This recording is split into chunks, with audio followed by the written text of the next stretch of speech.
Dios le reveló las grandes verdades y le mostró los grandes acontecimientos que habrían de suceder en los últimos días para que nada nos sorprendiera.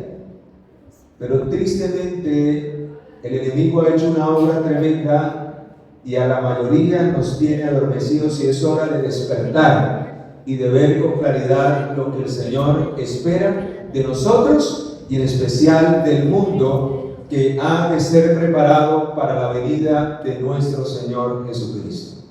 ¿Les parece si oramos para abrir la palabra de Dios? Vamos a caer de rodillas, vamos a pedir la dirección del Espíritu Santo, porque necesitamos sabiduría para comprender su palabra. Oremos. Aquí estamos, Señor, vamos a tocar este primer pilar, el templo de Dios, el santuario celestial. Es la columna vertebral de toda la edificación. Es uno de los principales pilares de nuestra fe, que necesitamos, Señor, entender y vivir la experiencia del santuario. Por eso, de una manera especial, pedimos que ilumines nuestra mente a través del Espíritu Santo, para que ese pilar sea edificado sobre el fundamento de nuestra vida, que es Cristo Jesús. Y guiados por Él, podamos vivir la experiencia del santuario en nuestras vidas. Háblanos, queremos oírte, Señor, lo pedimos en el poderoso nombre de Jesús. Amén. Amén. Es tan importante que estudiemos estas cosas, porque los pilares de nuestra fe, son los que van a edificar al final de la historia de este mundo una iglesia sin mancha, sin arruga, que permanecerá firme cuando los vientos sean desatados y cuando la gracia de Dios termine en este planeta Tierra. Dios tendrá una iglesia que se mantendrá firme ante la tormenta que vendrá de parte de Satanás, que intentará destruir y borrar al pueblo de Dios, pero que Dios no lo va a permitir, porque la verdad prevalecerá para siempre. Amén. Y la palabra del Señor lo dice, que si usted y yo permanecemos en esa verdad, también vamos a prevalecer para siempre. Amén. En otras palabras, los 7 pilares de nuestra fe son los hitos. Es la manera en que Dios ha guiado a su pueblo desde el principio, y es las verdades que necesitamos anunciar al mundo. Y por eso quiero llevarnos al libro de Proverbios, capítulo 22, para que miremos la importancia de estudiar en especial este primer pilar, que es el santuario celestial o el templo de Dios en el cielo. Proverbios 22, 28 dice allí: ¿por qué debemos recordar esto que tristemente no se predica, que tristemente se ha olvidado? Dice allí en Proverbios capítulo 22, versículo 28: no remuevas los linderos antiguos que pusieron tus ¿qué? ¿Qué pasa si removemos esos linderos, hermanos? Se pierde el horizonte. No sabemos qué es lo que poseemos. No sabemos hacia dónde vamos ni dónde estamos en la historia de este mundo. Y eso es lo que ha logrado Satanás en estos últimos días. Que los linderos y los límites que Dios ha colocado para su pueblo sean levantados y sean echados por tierra. Y que cada quien haga lo que quiera. Y pregunto, ¿no era eso lo que Satanás quería en el cielo, y que la tercera parte de los ángeles le creyó? ¿No era esa la ley y el reino que él quería establecer y el trono que quería establecer en el cielo, como lo vimos esta mañana? La ley de Satanás es viva como quiera. Comamos y bebamos, que mañana ¿qué? Vivamos como quiera, porque al fin y al cabo, ¿cuál es la mentira por la cual cambió la verdad en el principio? Y de la cual vamos a hablar profundamente cuando hablemos de la inmortalidad del alma. Que no importa si usted vive transgrediendo la ley de Dios, usted no va a morir. Esa fue la mentira que le vendió Satanás a Adán y Eva. El Señor les dijo, el día que coman de ese fruto, ¿para qué? A morir. ¿Y qué le dijo Satanás? No, mentira. Coman. Y comer significaba rebelarse contra la ley de Dios que Él había establecido en el Edén. O sea, comer significaba desobedecer a Dios. Comer significaba echar por tierra la palabra de Dios. Y comer significaba creerle a Satanás y no creerle a ¿quién? A Dios. En otras palabras, Satanás le dijo al ser humano y se lo dice, y la mayoría le ha creído y la mayoría le sigue creyendo, y aún dentro del mundo cristiano se ve esto: viva pecando, peque, desobedezca, que al fin y al cabo vas a ser salvo. Usted no va a morir. Y saben, hermanos, en la verdad del santuario encontramos que Jesús no solamente vino a pagar la deuda del pecado en el atrio del santuario, porque cuando Adán y Eva pecaron, el primer santuario que se encontraba en esta tierra era el paraíso. Era un santuario donde no había límites de paredes, no era una estructura literal, era un lugar donde los ángeles, donde el mismo Señor podía venir delante de Adán y Eva y ellos podían verle cara a cara porque no había pecado. Ellos tenían acceso a la presencia de Dios directamente, porque ellos reflejaban la gloria de Dios, reflejaban el carácter de Dios, vivían en santidad. Así fueron creados en el principio. Pero ¿qué sucedió cuando Adán y Eva echaron por tierra la ley de Dios y pecaron, tomando la decisión de creerle a Satanás y de caer en desobediencia? Hermanos, ese primer santuario, quiero que vayamos al libro de Génesis. Ese primer santuario terrenal que Dios quería para el ser humano y para toda la humanidad, porque todos los descendientes de Adán y Eva iban a gozar del mismo privilegio. ¿Ustedes se imaginan que Adán y Eva no hubieran pecado y este mundo hubiera permanecido en santidad? Hermanos, todos estuviéramos viviendo en ese paraíso. Nadie habría muerto y estaríamos gozando de eterna felicidad.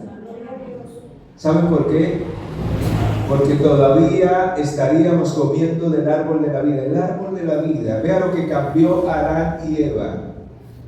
Había dos árboles en especial allí en medio del huerto: el árbol del conocimiento del bien y del mal y el árbol de la vida. Y usted dice, ¿y en dónde dice eso? Vamos allí a Génesis capítulo 2. Versículo 9 dice: e hizo Jehová Dios nacer de la tierra todo árbol delicioso a la vista y bueno para comer, pero también el árbol de la vida. ¿Y en dónde estaba el árbol de la vida? De una manera especial, ¿dónde estaba? Para que el hombre no perdiera, ni se desviara ni a derecha ni a izquierda. ¿Dónde estaba? En medio del huerto. ¿En medio de qué? Y hermano, usted no le ha prestado atención por qué dice allí que el árbol estaba en medio del huerto. El árbol de la vida, el del conocimiento del bien y del mal, no estaba en medio, solamente había uno en el medio, el otro estaba al lado. Pero ambos estaban cerca el uno del otro, porque el Señor siempre ha colocado en su libre albedrío, porque Dios no hizo máquinas. ¿Sabe por qué era necesario el árbol del conocimiento del bien y del mal allí en el primer santuario del Edén? Porque Dios es un Dios que hace criaturas y sus criaturas le buscan y le aman de una manera voluntaria. Y de esa manera se manifiesta el amor de Dios en nuestros corazones. Cuando usted y yo le buscamos de una manera ¿qué? Voluntaria. Y por eso colocó esa prueba de amor. Pero en medio estaba el árbol de la vida, y Dios siempre ha colocado eso para que tú y yo escojamos. No le dijo a su pueblo: delante de ti coloco la vida y la ¿qué? La bendición y la ¿qué? Escoge. Lo mismo sucedió en el primer santuario. El Señor colocó delante de ellos en medio del huerto el árbol de la vida para que escogieran vida eterna por siempre, al obedecer a Dios y no comer del otro fruto. Pregunto, ¿tenían para comer? Sí. ¿Qué necesidad tenían de probar de un árbol que el Señor le dijo que no comiera? Era solo una prueba de fidelidad en la restauración del santuario del ser humano, de la condición del pecado, a nuevamente al Edén o al primer santuario, que ese es el propósito del santuario, de la ilustración del santuario. Es como Dios resuelve el problema que se inició en el primer santuario para volver a restaurarlos a ese mismo santuario. O sea que el paraíso está reservado en el cielo, el árbol de la vida está reservado en el cielo para todos aquellos que vivan la experiencia del primer pilar, que es la experiencia del santuario. ¿Amén? Amén. Pregunto, ¿es necesario entonces entender y ser edificados en este primer pilar, que es el santuario celestial? Sí, hermanos. No hay otra manera y no hay otro camino que seguir, sino el de regreso al primer santuario. Y el Señor lo explica de una manera clara y lo vive en su experiencia hasta el final. Y lo vamos a estudiar en esta hora. Pero quiero dejar claro esta parte. Cómo el hombre finalmente perdió la estadía en ese santuario que iba a prolongar la vida de ellos por la eternidad. Dice en el capítulo 3 que luego de que Adán y Eva pecaron voluntariamente, porque el pecado no es un estado, escucha, eso lo vamos a estudiar esta semana porque esa es otra herejía diabólica que el diablo ha metido dentro del cristianismo, que nosotros nacemos siendo pecadores. La Biblia nunca dice eso. Y yo he escuchado muchos predicadores decir que nacemos en un estado de pecado. O sea que si nacemos en un estado de pecado, entonces nunca vamos a dejar de pecar. Pero la Biblia dice que el pecado no es un estado, es una decisión. Pregunto, ¿cómo apareció el pecado en el cielo? ¿Los ángeles nacieron siendo pecadores o tomaron la decisión de pecar?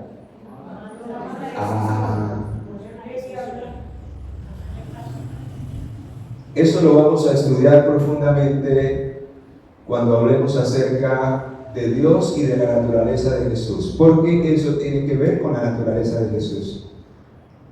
Jesús vino con la misma naturaleza de nosotros. O sea que si nosotros nacemos en pecado, Jesús también nació en pecado, y eso dañaría por completo el plan de redención.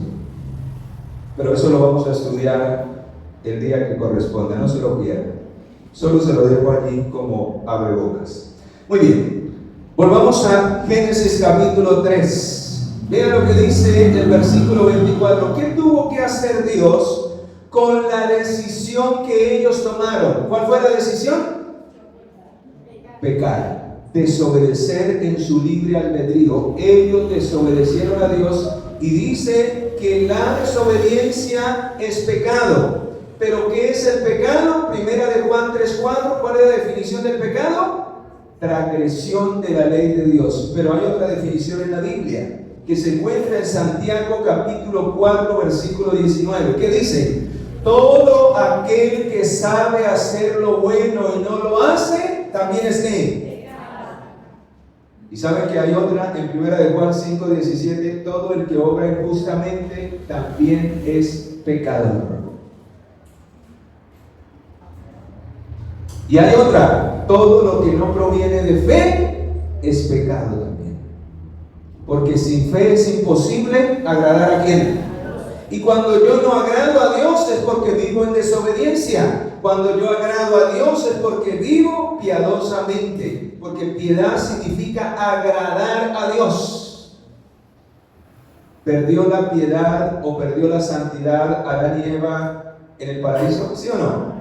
Sí, porque decidió agradarse a sí mismo creyéndole a la mentira de Satanás que agradar a Dios cuando Él le había dicho no coman. Te doy variedad de frutos, te doy el árbol de la vida para que te preserve la vida por la eternidad comiendo del fruto cada mes. Y por eso ellos tuvieron que ser expulsados del paraíso. ¿Saben por qué? Vean lo que dice el versículo 24. Echó pues, Génesis 3:24, echó pues fuera al hombre de este primer santuario y puso querubines en el huerto del Edén, al oriente. Y una espada encendida se revolvía por todos lados para guardar, ¿qué, hermanos? Para guardar el camino de acceso al árbol de ¿qué? De la vida. ¿Saben qué dice la inspiración? Era necesario porque si el hombre se le permitía seguir comiendo del árbol de la vida, viviría pecando eternamente. Por eso vemos que a partir de ese momento el Señor establece un sistema de sacrificios. Pero cuando usted va a Génesis capítulo 3, escucha, leamos. Génesis capítulo 3, versículo 6. ¿Qué hizo Eva y qué hizo Adán? Versículo 6. Al ver la mujer que el árbol era bueno para comer y agradable a los ojos y deseable para alcanzar la sabiduría, tomó de su fruto y comió y también lo dio a su marido, el cual comió igual que ella. Y cayeron muertos en ese momento. ¿Sí dice la Biblia eso? Entonces, ¿será que Satanás tenía la razón? El día que ellos comieran no iban a morir, sino que iban a ser como Dios, porque dice el siguiente versículo que cuando ellos comieron, fueron abiertos los ojos de ambos y se dieron cuenta que estaban desnudos y cosieron pues hojas de higuera y se hicieron delantales. O sea que no murieron. No cayeron muertos como Dios había dicho en el capítulo anterior. ¿Qué sucedió entonces? ¿Por qué no cayeron muertos? Saben, queridos, ahí es donde aparece el tipo del santuario, y ahí es donde el Señor establece el plan de redención que dice la Biblia que estaba diseñado ¿desde cuándo? Desde antes de la fundación del mundo. Alabado sea el Señor. Amén. El Señor ya tenía preparado un plan B en caso de que el hombre en su libre albedrío cometiera desobediencia. ¿Y saben por qué Él lo preparó? Ustedes se pueden imaginar por qué. Porque Él nos ama y porque Él tiene misericordia de nosotros y porque Él no quiere que su criatura se pierda y por darnos una segunda oportunidad. Adán y Eva hubiesen podido caer muertos, pero gloria al Señor, porque a través de esta verdad del santuario celestial podemos ver que desde ese mismo momento es Dios quien siempre ha buscado al hombre porque desea la salvación del ser humano. Amén. ¿No lo demostró en ese momento? ¿Quién fue el que buscó? ¿A quién? ¿El transgresor buscó a Dios para pedir perdón por haber comido del fruto? No. Se llenó de vergüenza, se llenaron de vergüenzas y se escondieron de la presencia de Dios, porque eso es lo que produce el pecado, hermanos. ¿Saben? Cuando una persona se aleja de los caminos del Señor es porque ya lleva tiempo pecando y el pecado lo hace apartar de la presencia del Señor. El pecado trae vergüenza a la conciencia y el corazón del ser humano, y el diablo utiliza ese estado para acusarnos y para decirnos: tú no vales nada. Tú no eres nadie, tú estás sucio, tú estás sucia. No vale la pena que vayas allá. Estás perdiendo el tiempo. Estás mal. Y hasta algunos les susurra: quítese la vida. Tu vida no vale nada. Has caído bajo.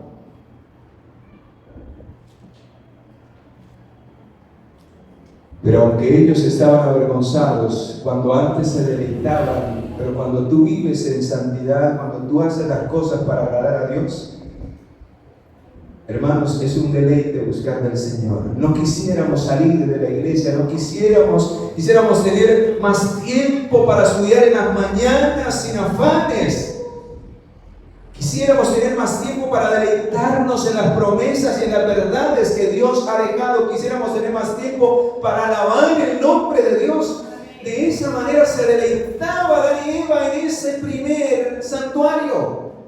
Pero cuando el pecado arruinó la santidad y arruinó la vida de ellos sentían ahora vergüenza y se escondían de la presencia de Dios, como viven miles hoy en el mundo. Cuando Dios los llama, se esconden, cierran la puerta de su corazón, de sus casas, porque se sienten sucios. Pero más sin embargo Dios insiste, porque Dios vino no a condenar al mundo, sino a que el mundo fuese salvo por medio de Jesucristo. Amén. Y Él va a tener misericordia de nosotros hasta el último día de nuestra vida, o hasta que Él venga. Solo que habrá un momento en que la gracia se cerrará para todos los vivos. ¿Cuándo? No lo sabemos, y por eso el Señor dice: hoy es el día de salvación.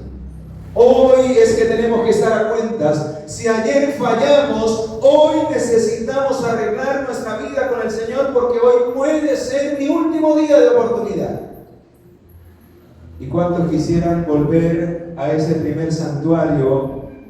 ¿Cuántos quisieran volver a ese paraíso que el Señor diseñó para el ser humano, para que el ser humano viviese por la eternidad? ¿Cuántos? Yo creo que todos, ¿verdad? Y saben, en el contexto del santuario celestial, ¿saben dónde debemos estar hoy? En el lugar santísimo del santuario celestial. Por medio de la fe debemos ya estar en el lugar santísimo. Y no porque yo en la oración diga: Señor, quiero entrar en el lugar santísimo. No, así no se llega al lugar santísimo. ¿Les gustaría saber cómo se llega al lugar santísimo por medio de la fe? Vamos a descubrirlo en estos minutos que nos quedan. Pero gloria al Señor, porque aquí se da el motivo por el cual Adán y Eva no murió. Versículo 15. Pondré enemistad entre ti y la mujer. O sea, le estaba diciendo a Satanás: pondré enemistad, Satanás, entre ti y la mujer, entre tu simiente y la simiente suya. Esta te herirá en la cabeza. O sea, la simiente de la mujer, el hijo que iba a venir como linaje de Adán y de Eva, o de Eva en especial, de la mujer o de la iglesia, ese hijo o esa simiente de la mujer, ¿en dónde le iba a dar a Satanás? ¿En dónde? En la cabeza. Y Satanás solo le iba a herir el calcañar, solo iba a producir un sufrimiento agónico a la simiente de la mujer. Y hermanos, ¿en dónde o en quién se cumplió eso? ¿En quién? ¿En quién se cumplió eso? Eso se cumplió en Cristo Jesús. La simiente de la mujer fue el Hijo de Dios Jesucristo, que 4000 años después de que se inició el pecado, Cristo vino a este planeta Tierra, salió del santuario, salió del lugar santísimo en el santuario celestial. Pregunto, ¿había un santuario en el cielo? Pues la Biblia dice en el libro de Génesis que a partir de ese momento Dios le ordena a Adán y Eva que sacrificaran corderos. Por eso la piel que se le colocó como vestidura era piel de oveja. O sea que la primera muerte, ¿quién la causó? ¿Quién? Adán y Eva. Porque con el ropaje que el Señor vistió y le quitó esas hojas de higuera, era el ropaje de los animales que habían sido muertos en figura o por medio de la fe, por aceptar a Jesús como el Cordero que habría de venir. ¿Cuándo? O sea, ¿por qué no murió Adán y Eva?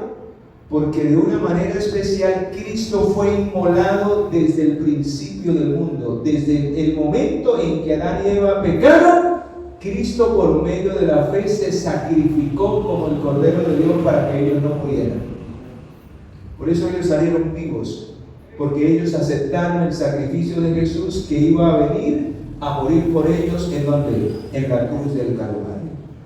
Y por eso, a medida que pasaban los días, ellos recordaban ese sacrificio y aferraban su fe en ese sacrificio, en aquella simiente que iba a venir del linaje de ellos y que le iba a dar en la cabeza a Satanás y que iba a pagar la deuda de su pecado para que ellos no murieran y pudiesen volver a ser restituidos en el primer santuario, en el Edén. Y ellos murieron con esa esperanza. Y todos los descendientes de Adán y de Eva que siguieron el linaje de obediencia a Dios, porque luego cuando vemos allí en el diluvio dice que habían dos clases de personas: los hijos de Dios y los hijos de ¿qué?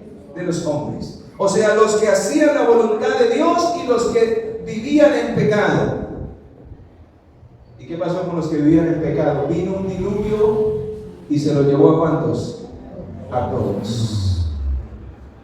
Y saben, hermanos, al final de la historia de este mundo se volverá a repetir lo mismo. Habrán solo dos grupos: los que vivan la experiencia del santuario, o sea, sean restaurados del pecado, y los que no les importe eso y van a seguir en el pecado, pecando libremente, aun cuando Dios les da la oportunidad de ser restaurados y ser perdonados para recibir vida eterna. Por eso, en el libro de Éxodo capítulo 25, el Señor manda a edificar un modelo de un santuario que hay en el cielo, el único, para que a través de ese santuario el pueblo de Dios pudiese recordar la venida del Mesías, la venida de la simiente de la mujer que le fue prometido a Adán y a Eva y a todos los descendientes, por cuanto todos pecaron, todos hemos pecado, todos hemos decidido pecar. La Biblia dice: por cuanto el pecado entró en el mundo por un hombre y por el pecado la muerte, así la muerte pasó a todos los hombres. Y ahí no dice por cuanto todos nacieron siendo pecadores, ahí dice por cuanto todos pecaron. Todos decidieron que pecar. Ahora, ¿cuál era el fin del santuario terrenal? El que fue mandado a edificar a través de Moisés. Éxodo 25, 8. Me edificarán un santuario y habitaré en medio de ellos. ¿Cuál era el fin del santuario, hermanos? ¿Qué es lo que Dios siempre ha querido con nosotros? ¿Habitar con quiénes? Habitar en medio de nosotros. Dios siempre ha querido eso. Y hubiese querido que eso hubiera persistido por la eternidad allá en el paraíso. Pero ahora se tuvo que edificar un santuario con paredes literales, carpa en ese tiempo.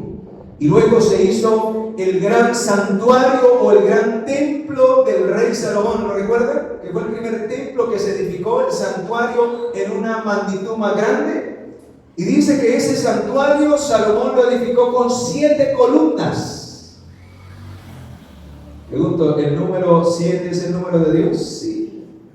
Y por eso estamos hablando de los 7 pilares, porque estos 7 pilares son los que más va a atacar el diablo en los últimos días, porque sabe que si quita uno, se desbarata el edificio. Nos puede destruir el carácter. Y destruido el carácter, nadie podrá resistir en los últimos días. Pero ¿qué dice el versículo 9? Conforme a lo que yo te muestre, así harás el diseño del tabernáculo y de todos los utensilios. ¿Y de dónde le mostró el Señor? ¿De dónde le mostró el Señor a Moisés el santuario y lo que debía de hacer en los utensilios? ¿De dónde se lo mostró? Vea lo que dice en el libro de Hebreos capítulo 8. ¿De dónde fue que el Señor le mostró? Dice allí en el versículo 1, ahora viene el punto principal de lo que venimos diciendo, que tenemos tal sumo sacerdote, el cual se sentó a la diestra del trono de la majestad de los cielos. Él, Jesús, es el ministro del santuario, de aquel verdadero tabernáculo que levantó el Señor y no el que. ¿De dónde tomó Moisés el modelo del santuario terrenal? ¿De dónde? Del verdadero tabernáculo, del verdadero santuario, del verdadero templo que edificó Dios y no el hombre. Y saben, hermanos, ese templo es inmenso. El Señor le mostró a su mensajera en visión en el libro Primeros Escritos cuando Jesús pasó del lugar santo al lugar santísimo. Y dice que el Padre fue llevado en un carruaje de fuego. Fue llevado y entró al lugar santísimo. Y luego vino otro carruaje y tomó al Hijo de Dios y lo llevó y lo introdujo al lugar santísimo. ¿Y saben qué dice la Escritura? Que cuando ocurrió eso, dice en Daniel capítulo 7, vayamos allí, Daniel capítulo 7, para mirar la magnitud de ese santuario, del cual el de Moisés era una copia en miniatura, era muy pequeño comparado con el verdadero que hay en el cielo. Era una maqueta. Muy bien, vamos a Daniel capítulo 7. Vean la magnitud del santuario, porque esto ocurrió, esta visión de Daniel 7 ocurrió cuando Jesús pasa del lugar santo al lugar santísimo en el santuario. El santuario se divide de dos compartimentos principales: el lugar santo y el lugar santísimo. Pero el santuario que edificó Moisés en sí tenía cuatro lugares especiales. Era el campamento que rodeaba el santuario, era el atrio que cuando pasaba la cortina se encontraba con dos muebles, el altar del sacrificio y el lavacro. Y esta parte que estaba cubierta por carpas, ahí dentro se encontraba o prefiguraba lo que hay, el templo que hay en el cielo. Y ahorita vamos a mirar por qué el pueblo debía acampar alrededor, por qué habían esos dos muebles en el atrio y lo que hay en el cielo, el lugar santo y el lugar ¿qué? Santísimo. Y vean la magnitud del lugar santo y del lugar santísimo. Vean, Daniel capítulo 7, versículo 9. Estuve mirando hasta que fueron puestos ¿qué? Tronos. Y se sentó el anciano de días. ¿Quién es el anciano de días? El Padre Celestial. Él es el juez de todo el universo. Su vestido era blanco como la nieve y su pelo, y el pelo de su cabeza como lana limpia. Su trono llama de fuego y fuego ardiente la rueda del mismo. Y un río de fuego procedía y salía delante de él. Miles de miles le servían. Y escucha la cantidad. Millones y millones asistían delante de él. Pregunto, para que miles y miles y millones de ángeles vayan y vengan todos los días al santuario, ¿cómo debe ser ese santuario? Hermano, no alcanzamos a visualizar la magnitud de ese santuario. Para que miles y miles y millones entren y salgan todos los días llevando el registro de los seres humanos del planeta Tierra y determinando al final quiénes serán dignos de vida o de muerte. Extraordinario. Jesús salió del lugar santísimo un día porque era necesario que Él viniera, dice Lucas 19:10, porque Él vino a buscar y a salvar lo que se había ¿qué? ¿En dónde estaban los pecadores? ¿En dónde? Estaban en el campamento. O sea, era necesario que Jesús viniese a habitar, a tabernacular con su pueblo en el campamento. O sea, ¿de qué era símbolo el campamento? Era el símbolo de este mundo, donde Cristo se encarnó, donde Cristo dejó a un lado su naturaleza, se despojó, vedó su naturaleza divina y se encarnó, tomó nuestra naturaleza. ¿Dónde dice eso? Gálatas capítulo 4. Y dice que allí se cumplió la profecía que fue dada en el Edén. ¿Cuál fue la profecía que fue dada en el Edén? Que vendría la simiente de la mujer a darle en la cabeza ¿a quién? A Satanás. Y dice que de una manera, en el reloj profético, dice Gálatas capítulo 4, versículo 4, que Dios tenía establecido el día en que su Hijo iba a ser encarnado en esta tierra. Y dice el versículo 4, pero cuando vino el cumplimiento del tiempo, ¿qué hizo Dios? ¿Qué hizo? Dios envió a su Hijo nacido de mujer y bajo la ley. Vamos a ampliar un poco este pasaje o este hecho. Filipenses 2, vea cómo ocurrió esto. Versículo 6. Él, siendo en forma de Dios, salió del lugar santísimo del santuario celestial. No escatimó el ser igual a Dios como cosa que aferrarse, sino que se despojó de sí mismo, o sea, dejó a un lado su naturaleza divina y tomó nuestra naturaleza, se convirtió en un siervo y se humilló. Pregunto, ¿era una humillación Jesús tomar nuestra naturaleza? Sí, hermanos. Entonces, ¿significa que como Jesús nació con la naturaleza pecaminosa, Jesús fue pecador? No, la naturaleza pecaminosa no hace a nadie pecador. La única situación de la naturaleza pecaminosa es que nos lleva, nos jala hacia el pecado. ¿Pero quién es el que decide pecar? ¿Quién? Y saben, queridos, usted y yo iremos a estar con esa naturaleza hasta el fin del mundo si estamos vivos. Pero ¿cómo debe estar esa naturaleza? Como Jesús lo hizo. ¿Saben qué hizo Jesús con la naturaleza pecaminosa? La derrotó y la humilló hasta el polvo. Ella no reinó sobre su mente. Porque aquí es donde se concibe el qué. Aquí es donde se concibe el pecado.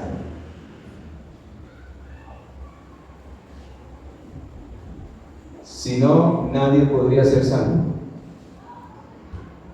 Nadie podría resistir la venida del Señor. Porque ¿qué pasa si hay algún pecado en nosotros cuando Cristo venga? ¿Qué pasaría?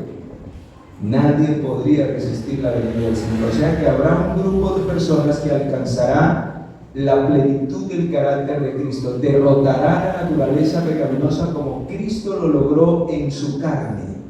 Para eso vino Jesús, hermanos. Para eso vino Jesús. Para enseñarnos cómo vencer el pecado y para darnos la victoria de que así como Él lo hizo, usted y yo lo podemos ¿qué? Lo podemos lograr. Romanos capítulo 8, versículo 3. Romanos capítulo 8, versículo 3, vea lo que dice. Lo que era imposible para la ley, por cuanto era débil por la carne, Dios envió a su Hijo en semejanza de carne de pecado. ¿En qué carne o en qué naturaleza vino Jesús? En la misma de nosotros. Y a causa del pecado, ¿qué hizo? Condenó al pecado ¿en su qué? En la carne. En la carne. Jesús vino para condenar el pecado de nosotros y para decir, usted puede vencer el pecado. Usted puede vencer como yo vencí, porque yo fui tentado en todo según tu naturaleza, pero fui vencedor. Y así como yo fui vencedor, yo te doy el poder para que tú también seas vencedor. Y si has pecado, te doy el perdón para que seas restaurado y permanezcas en santidad. Amén. Pregunto, ¿no es ese el deseo de Dios en San Juan, 1 de Juan 2:1? ¿Qué dice en 1 de Juan 2:1? Hijitos míos, ¿no qué? ¿Y cuándo lo dice? En el contexto de San Juan 1:9. Cuando Él nos ha limpiado de todo pecado y estamos en santidad, entonces Él dice, ya no sigan pecando. Pero si alguno cae por alguna circunstancia, no se quede ahí, levántese, porque abogado tenemos para con quién, para con el Padre. Pero ¿cuál es el propósito del plan de redención en el santuario? Que finalmente el pecado no reine en mi vida. Y eso se vio en la vida de Jesús. Por eso era necesario que Él primero viviese entre los hombres, habitase en el campamento, para que viéramos cómo hacer la voluntad de Dios, cómo vivir en santidad, cómo vivir una vida sin pecado. Por eso, hermanos, el plan de redención del santuario no solo se centra en la cruz. Eso es lo que ha hecho querer ver el diablo, solo la cruz. Para que solo vayamos a pedir perdón y sigamos pecando. Y no haya un cambio en mi vida. Pero el plan de redención es un plan completo y tiene que ver con la vida de Jesús. Por eso Jesús sale al santuario y habita en medio del santuario y revela que sí es posible vivir en la carne en que nosotros vivimos, en nuestra naturaleza, una vida sin pecado, porque Él lo vivió. ¿Y saben qué dice Hebreos capítulo 2? Vea, Hebreos capítulo 2.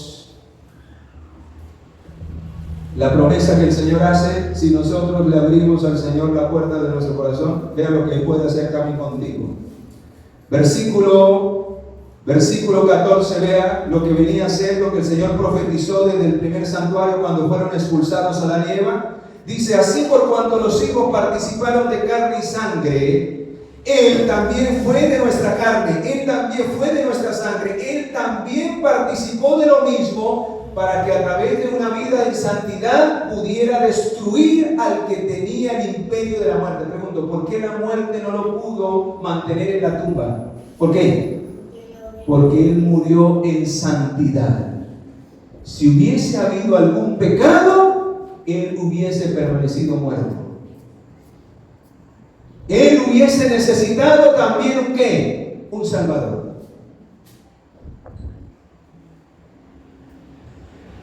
Pero fue a través de su vida impecable, en nuestra carne y en nuestra sangre, en nuestra semejanza, que Él pudo destruir por medio de la muerte. O sea que la muerte de Jesús fue más que todo para pagar la deuda del pecado. Su vida fue la que destruyó el reinado de Satanás, porque demostró ante el universo que sí es posible vivir una vida en santidad y sin pecado, agradando al Señor. Amén.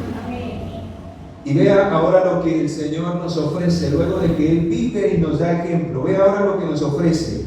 Y por eso aparece lo que dice el apóstol Pablo: todo lo podemos ¿en quién? En Cristo que nos fortalece. Si usted se siente derrotado por alguna tentación, por algún hábito, por algún vicio, Cristo ya lo venció y Él te da el poder para vencerlo. Amén. Vea lo que dice: y librar a los que por el temor a la muerte estaban durante toda su vida sujetos a servidumbre. Ciertamente Él no socorrió a los ángeles, no lo necesitaban, sino que socorrió a la descendencia de Abraham, por lo cual debía ser, ¿en qué, hermanos? ¿En qué? ¿En qué debía ser? En todo semejante ¿a quiénes? A nosotros. Si Jesús no hubiera venido a vencer en nuestra carne, no hubiera sido semejante a nosotros. Y nosotros pudiéramos decir: ah, no, Él como era, tenía ventaja, pues Él venció, Él vivió una vida en Santiago, porque era Dios. Pero ¿qué leímos en Filipenses? Que Él se despojó completamente y tomó nuestra naturaleza para vencer donde Adán y Eva fueron derrotados. Y por eso aquí vuelve a recalcar: por lo cual debía ser en todo, y todo es ¿qué? Todo, semejante a sus hermanos, para venir a ser misericordioso, para comprender cuán terrible es la tentación. Pero el pecado es una elección, y Él siempre le entregó su voluntad ¿a quién? ¿A quién se la entregó? Él decía: yo no he venido a hacer mi voluntad, sino he venido a hacer la voluntad de ¿quién? ¿Y saben cuál fue la prueba crucial que hundió y que le partió la cabeza a Satanás? No fue tanto en la cruz, fue en el Getsemaní. Ahí estaba, ahí pendió de un hilo la salvación de todo el mundo. ¿Saben por qué? Porque cuando él dice que sudó gotas de sangre, él entró en un estado de depresión, de agonía tremenda. Y por eso él ruega 3 veces al Padre: Padre, si es posible, pasa de mí esta copa. ¿Qué era lo que estaba queriendo decir? De otra manera. Que estaba la naturaleza humana estaba queriendo primar por encima de la naturaleza de la voluntad de Dios. Pero gloria al Señor, porque aún hasta en ese momento, ¿y sabe qué le susurraba al oído? Cuando usted estudia el Getsemaní, en el deseo de Torres dice que el diablo le susurraba y le decía a la naturaleza humana, le decía: no te entregues, viviste y te rechazaron, no vale la pena morir por ellos, te van a traicionar.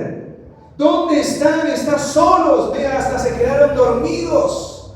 ¿Y tú vas a morir por ellos? Abandónalos. Vete para el cielo, no tienes que pasar por ese sufrimiento. Pero gloria al Señor, porque él, aunque rogó, aunque su naturaleza humana se quería rendir y no quería hacer la voluntad, él al final tomó la decisión y dijo: Padre, si es posible, pasa de mí esta copa, pero no se haga mi ¿qué? Mi voluntad. Ahí estaba hablando de su voluntad humana, que no quería pasar por ese sacrificio. Pero él se rindió hasta lo sumo, se humilló hasta lo sumo, porque él vino fue a hacer la voluntad de ¿quién? La voluntad de su Padre. Hermanos, muchas veces el diablo nos va a llevar a esa condición, a que nos rindamos. Y aunque la naturaleza carnal y el diablo nos susurre: estás derrotado, no puedes levantarte, entrega tu voluntad al Señor, porque todo lo puedes en Cristo, porque Él te va a fortalecer, Él te va a levantar de cualquier condición y va a hacer de ti algo grande para la gloria de su nombre. Amén. Pregunto: ¿Jesús lo logró? Amén. Jesús lo logró. Y quiero terminar con lo siguiente.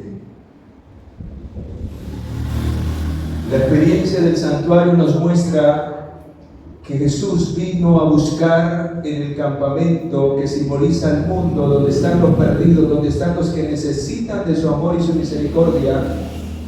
Vino a buscar y a atraer hacia sí, para que todo aquel que en él crea en su sacrificio, el altar del sacrificio es símbolo del monte del Calvario, donde Cristo fue sacrificado por nosotros en la cruz del Calvario. Por eso, cuando un pecador es atraído por la influencia del Espíritu Santo, Cristo lo introduce y Él es el camino de acceso. Él es el camino, y ese camino lo guía al sacrificio expiatorio de Jesús, que nos abre la puerta de oportunidad para ser restaurados, para ser perdonados del pecado. En otras palabras, el atrio es símbolo de la justificación del pecado. Ahí Cristo ofrece solo el perdón para el ser humano. Por eso la experiencia del santuario debe ser una experiencia completa. Si usted solo se queda en el atrio, la mayoría del mundo cristiano solo está en el atrio. Por eso ellos no creen en el santuario, en el templo del cielo. Y solo se la pasan pidiendo perdón y perdón. Y ellos dicen: una vez perdonados, siempre salvos. Pero la verdadera experiencia del santuario va más allá del atrio, porque cuando la persona reconoce el sacrificio de Jesús, es bautizado en el lavacro. El lavacro es el símbolo de la regeneración, de que el ser humano muere a su vieja vida, es sepultado en las aguas del bautismo y resucita con Cristo a una nueva vida. Amén. Porque ha aceptado el sacrificio de Jesús en el altar del sacrificio. Pero tiene que avanzar por fe. No puede simplemente conformarse con haber nacido del agua. Porque el Señor dice que el que no nace también de ¿qué? Del Espíritu no podrá entrar en el reino de los cielos. ¿Y saben dónde empieza la obra del Espíritu Santo? En el lugar santo. Porque cuando el pecador entra por la fe en el lugar santo, cuando acepta a Jesús a través de las aguas del bautismo, en el lugar santo había 3 muebles: la mesa de los panes de la proposición, el altar del incienso y el candelabro de oro. ¿Saben qué significa eso? Es la manera en que Dios santifica a su pueblo, le enseña la verdad a su pueblo, y su pueblo revela la verdad en su carácter y se convierte en la luz para el mundo.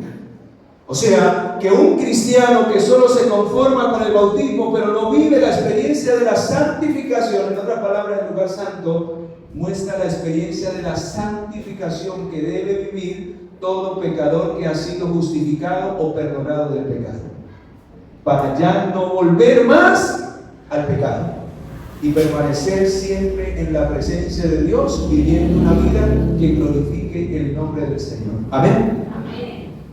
En la mesa de los panes, Cristo nos ofrece el pan de vida, que es la palabra de Dios. Todo verdadero hijo de Dios debe alimentarse del pan de vida todos los días. Debe ir al altar de la oración, debe vivir una vida continua de oración y también de alabanza, pues dice la inspiración divina que una alabanza es una doble ¿qué? Es una doble oración. Su vida debe ser una vida de oración, de alabanza, en agradecimiento por lo que Cristo hace cada día en nuestra vida. Y viviendo esa doble experiencia, somos tomados por el Espíritu Santo, que simboliza el aceite que encendía las lámparas.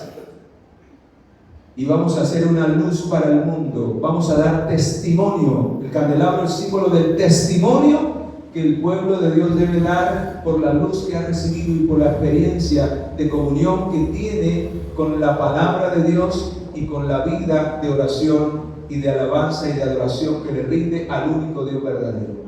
Y saben, hermanos, si el Señor nos halla viviendo esa doble experiencia, siendo justificado del pecado y santificado del pecado, solo quedará esperar cuando el Señor nos llame a juicio, porque la última fase del santuario es el lugar santísimo. ¿Y sabe qué va a ocurrir ahí? Que cuando el Señor te halle a ti libre del pecado y viviendo una vida en santidad y se acabe mi tiempo de gracia, entonces el Señor abrirá los libros en el cielo y se va a determinar para mí vida eterna, porque en el lugar santísimo es donde finalmente el Señor determina a través de la obra de juicio quiénes serán salvos y quiénes finalmente se queden y quiénes finalmente se perderán. Quiero utilizar este último versículo con el cual quiero hacer llamado en esta hora. Y aquí se resume el tema. Este versículo, cuando yo lo leí, hermanos, me impactó. Y yo dije, qué tremendo, en un solo versículo está resumida la experiencia del santuario que yo debo vivir y en dónde tengo que estar hoy, por medio de la fe.